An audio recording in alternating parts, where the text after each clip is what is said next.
आप देख रहे हैं सत्यहिंदी.com। एक नजर अब तक की सुर्खियों पर। पूर्व केंद्रीय मंत्री और कांग्रेस के वरिष्ठ नेता मणिशंकर अय्यर ने एक इंटरव्यू में राजीव गांधी के कैम्ब्रिज और इंपीरियल कॉलेज में कथित तौर पर फेल होने का जिक्र करते हुए उनको प्रधानमंत्री बनाने पर सवाल उठाए हैं। आपको बता दें कि मणिशंकर अय्यर इससे पहले भी कई बार अपने बयानों को लेकर चर्चाओं में रहे हैं और अब फिर उन्होंने अपने एक इंटरव्यू के दौरान कहा कि मैं राजीव के साथ कैम्ब्रिज में पढ़ता था, वहाँ फेल होना बहुत मुश्किल है, फर्स्ट क्लास मिलना आसान है। इसके बावजूद राजीव फेल हुए, फिर वो इंपीरियल कॉलेज लंदन गए और वहाँ भी फेल हुए।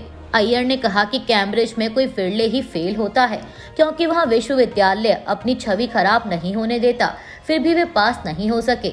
साथ ही उन्होंने ये भी कहा कि जब राजीव गांधी प्रधानमंत्री बने तो मैंने सोचा कि एक व्यक्ति जो पायलट थे और 2 बार असफल रहे, वो प्रधानमंत्री कैसे बन सकते हैं। कांग्रेस ने मणिशंकर अय्यर के राजीव गांधी पर दिए गए बयान पर आपत्ति जताई है। कांग्रेस नेता और राजस्थान के पूर्व मुख्यमंत्री अशोक गहलोत ने गुरुवार को उनके बयान पर प्रतिक्रिया देते हुए कहा कि ये हताशा की पराकाष्ठा है। इतना फ्रस्ट्रेशन आ चुका है, ऐसे में कौन व्यक्ति क्या बोल रहा है उसे पता ही नहीं है। गहलोत ने कहा कि कोई सिरफिरा आदमी ही राजीव गांधी को लेकर ऐसी बात बोल सकता है। यह जो राजीव गांधी को लेकर बोले हैं, कौन किस कॉलेज में पास होता है या फेल होता है, उससे मुख्यमंत्री प्रधानमंत्री बनने या ना बनने का क्या संबंध है। अशोक गहलोत ने आगे राजीव गांधी के कार्यकाल की तारीफ करते हुए कहा कि राजीव गांधी के वक्त जो कानून पास हुए वो मिसाल हैं।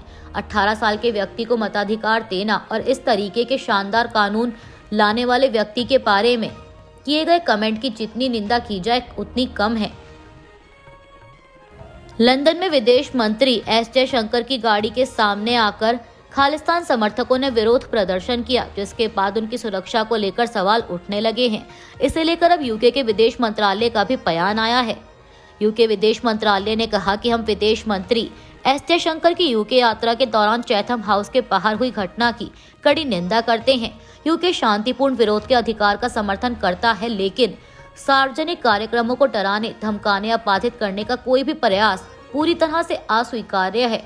यूके के विदेश मंत्रालय ने कहा कि मेट्रोपॉलिटन पुलिस ने स्थिति को संभालने के लिए तेजी से काम किया और हम अपने अंतर्राष्ट्रीय दायित्वों के अनुसार अपने सभी राजनयिक आगंतुकों की सुरक्षा सुनिश्चित करने के लिए पूरी तरह प्रतिबद्ध हैं।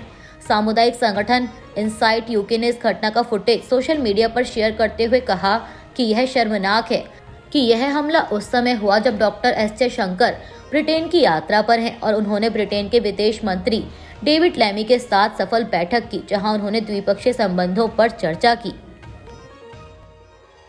कांग्रेस के नेतृत्व वाली कर्नाटक सरकार एक बार फिर अनुसूचित जाति, अनुसूचित जनजाति और पिछड़े वर्गों को दिए जाने वाले आरक्षण की तर्ज पर सरकारी ठेकों में मुसलमानों के लिए 4% आरक्षण लागू करने पर विचार कर रही है।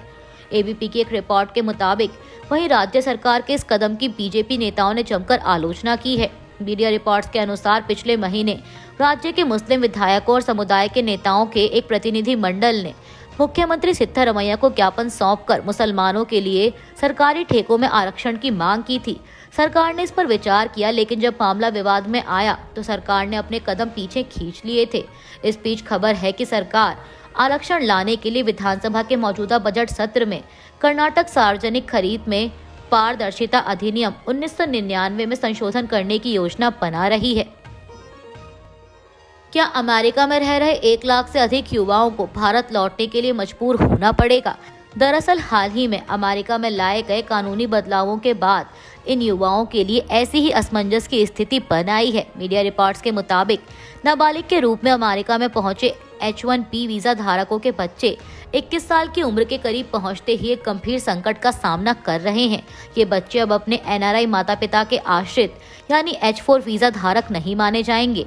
अमेरिकी पॉलिसी पहले उन्हें 21 की उम्र पा लेने के बाद 2 साल तक नया वीजा स्टेटस चुनने की छूट देती थी, लेकिन हाल के इमिग्रेशन नियमों में बदलाव और अदालती मामलों ने इस प्रावधान पर अनिश्चितता पैदा कर दी है। इन युवाओं को डर है कि उन्हें भारत में खुद ही डिपोर्ट होने के लिए मजबूर होना पड़ेगा। मार्च 2023 के आंकड़ों के अनुसार करीब 1.34 लाख भारतीय बच्चे अपने परिवारों को ग्रीन कार्ड मिलने से पहले ही डिपेंडेंट वीजा स्टेटस से बाहर हो जाएंगे। ये वीजा इन्हें इसलिए मिला हुआ है क्योंकि उनके माता पिता को अमेरिका का H-1B वीजा मिला हुआ है। नेशनल कॉन्फ्रेंस के अध्यक्ष फारूक अब्दुल्ला ने गुरुवार को कहा कि भारत पाक संबंधों में सुधार जम्मू कश्मीर के लिए बेहतर होगा। अब्दुल्ला ने स्थानों के नाम बदलने के लिए उत्तर प्रदेश में भाजपा सरकार की भी आलोचना की और कहा कि इससे मुगल इतिहास मिट नहीं जाएगा। उन्होंने जम्मू कश्मीर विधानसभा के बाहर पत्रकारों से बात करते हुए कहा कि अगर दोनों देशों के बीच संबंध बेहतर होते हैं तो यह हमारे लिए अच्छी बात है। CPIM पोलित ब्यूरो के समन्वयक प्रकाश करात ने गुरुवार को केंद्र की नरेंद्र मोदी सरकार और अमेरिकी राष्ट्रपति डोनाल्ड ट्रंप पर हमला करते हुए उन दोनों पर दक्षिणपंथी चरित्र प्रदर्शित करने का आरोप लगाया। एक 4 दिवसीय राज्य स्तरीय पार्टी सम्मेलन के पहले दिन बोलते हुए करात ने ट्रंप को साम्राज्यवादी करार दिया, जिसका ध्यान दुनिया में अमेरिकी आधिपत्य स्थापित करने और अपनी क्षेत्रीय संप्रभुता का विस्तार करने पर है, जबकि मोदी सरकार को हिंदुत्व कॉर्पोरेट शासन बताया, जो नव फासीवादी चरित्र प्रदर्शित कर रही है।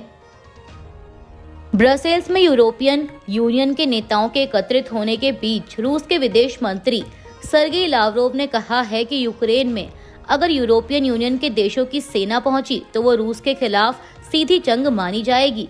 रूस की समाचार एजेंसी तास के मुताबिक लावरोव ने कहा कि EU के शांति सैनिकों की रूस में मौजूदगी को नेटो की मौजूदगी के तौर पर देखा जाएगा। साथ ही उन्होंने ये भी कहा कि फ्रांस के राष्ट्रपति इमैनुअल मैक्रोन के विश्व युद्ध की धमकी रूस के खिलाफ चेतावनी मानी जाएगी। दरअसल मीडिया रिपोर्ट्स के मुताबिक फ्रांस के राष्ट्रपति मैक्रोन ने कहा था कि शांति समझौते के बाद यूरोप के सैनिक शायद यूक्रेन में तैनात किए जा सकते हैं। वहीं ब्रिटेन के प्रधानमंत्री कियर स्टारमर ने भी युद्ध विराम के बाद वहां शांति सैनिकों की मौजूदगी से जुड़ा बयान दिया था। RJD नेता और बिहार के पूर्व उप मुख्यमंत्री तेजस्वी यादव ने कानून व्यवस्था के सवाल पर नीतीश कुमार सरकार को घेरा है। उन्होंने पत्रकारों से कहा कि पूरे बिहार में अपराधियों का बोलबाला हो गया है। पूरे बिहार में अपराधियों की बहार है। मुख्यमंत्री तो खुद अपराधियों को छुड़वाते हैं। उन्होंने नया नियम बनाया था ताकि अपराधी जेल से बाहर आ सके। वहीं इससे पहले पटना में RJD के युवा चौपाल कार्यक्रम में तेजस्वी ने नीतीश की उम्र पर तंज कसते हुए ये भी कहा कि अब टायर्ड CM को रिटायर्ड कर दीजिए और रोजगार देने वाला युवा CM बनाइए। आपको बता दें कि बिहार में इस साल विधानसभा चुनाव होने हैं, लिहाजा राजनीतिक हलचल तेज हो गई है और ऐसे में राजनीतिक दलों के नेताओं की बयानबाजियों का दौर भी तेज हो गया है। महाराष्ट्र में औरंगजेब को लेकर चल रहे विवाद के बीच ABP की एक रिपोर्ट के मुताबिक समाजवादी पार्टी विधायक अबू आसमी ने फैसला लिया है कि वह महाराष्ट्र के उप मुख्यमंत्री और शिवसेना प्रमुख एकनाथ शिंदे के खिलाफ मानहानि का केस दायर करेंगे। दरअसल मीडिया रिपोर्ट्स के मुताबिक सदन के अंदर एकनाथ शिंदे ने अबू आसमी को देशद्रोही कहा था। उन्होंने ही सबसे पहले सदन में यह मांग रखी थी और कहा था कि ऐसे देशद्रोही को सदन में बैठने का अधिकार नहीं दिया जा सकता। और इस बीच औरंगजेब को लेकर दिए गए विवादित बयान के चलते अबू आसमी को विधानसभा के बजट सत्र से भी निलंबित कर दिया गया। इसके बावजूद डिप्टी CM शिंदे ने अबू आसमी को चेतावनी दी और कहा कि अभी तो उन्हें इशारा दिया गया है, समझने वाले को इशारा काफी है, उन्हें समझदारी से काम करना चाहिए। जो भी शिवाजी महाराज या संभाजी महाराज का अपमान करेगा उसे छोड़ेंगे नहीं, महाराष्ट्र उन्हें माफ नहीं करेगा। वहीं समाजवादी पार्टी विधायक अबू आसमी का कहना है कि उन्होंने कोई गलत बयान नहीं दिया। उन्होंने कहा कि सदन की कार्यवाही सुनिश्चित करने के लिए मैंने अपना बयान वापस लेने की बात कही थी। मैंने कुछ गलत नहीं कहा था, फिर भी विवाद हो रहा है और कार्यवाही बाधित हो रही है। बजट के सत्र के दौरान कुछ काम हो सके, इसके लिए मैंने बाहर दिया हुआ अपना बयान वापस ले लिया। जम्मू कश्मीर के मुख्यमंत्री उमर अब्दुल्ला ने विधानसभा में विदेश मंत्री डॉक्टर S जयशंकर के POK वाले बयान पर कहा कि विदेश मंत्री ने कहा है कि वे पाक अधिकृत कश्मीर यानी POK वापस लाएंगे। क्या हमने उन्हें कभी रोका है? लेकिन अगर POK वापस लाना है तो लाइए। जब आप जम्मू कश्मीर का मानचित्र देखते हैं तो उसमें हमारा एक हिस्सा पाकिस्तान के पास है, लेकिन दूसरा हिस्सा चीन के पास भी है। कोई इस बारे में बात क्यों नहीं करता? दिल्ली NCR में घरेलू सहायिका के तौर पर काम करने वाली नक्सली महिला की पहचान की गई है, जिसे 10 साल की उम्र से ही उन्नत हथियारों का प्रशिक्षण दिया गया था। दिल्ली पुलिस ने बुधवार को बताया कि झारखंड की 23 वर्षीय महिला नक्सली जो दिल्ली में झूठी पहचान के साथ रह रही थी को पीतमपुरा से गिरफ्तार किया गया। PTI की रिपोर्ट के अनुसार वह 2020 से नोएडा और दिल्ली के विभिन्न इलाकों में घरेलू सहायिका के तौर पर काम कर रही थी। दिल्ली पुलिस के हवाले से बताया गया है कि मूल रूप से झारखंड के पश्चिमी सिंहभूम के कुदाबरू गांव की रहने वाली वह महिला मुठभेड़ों सहित कई पुलिस मामलों में वांछित थी।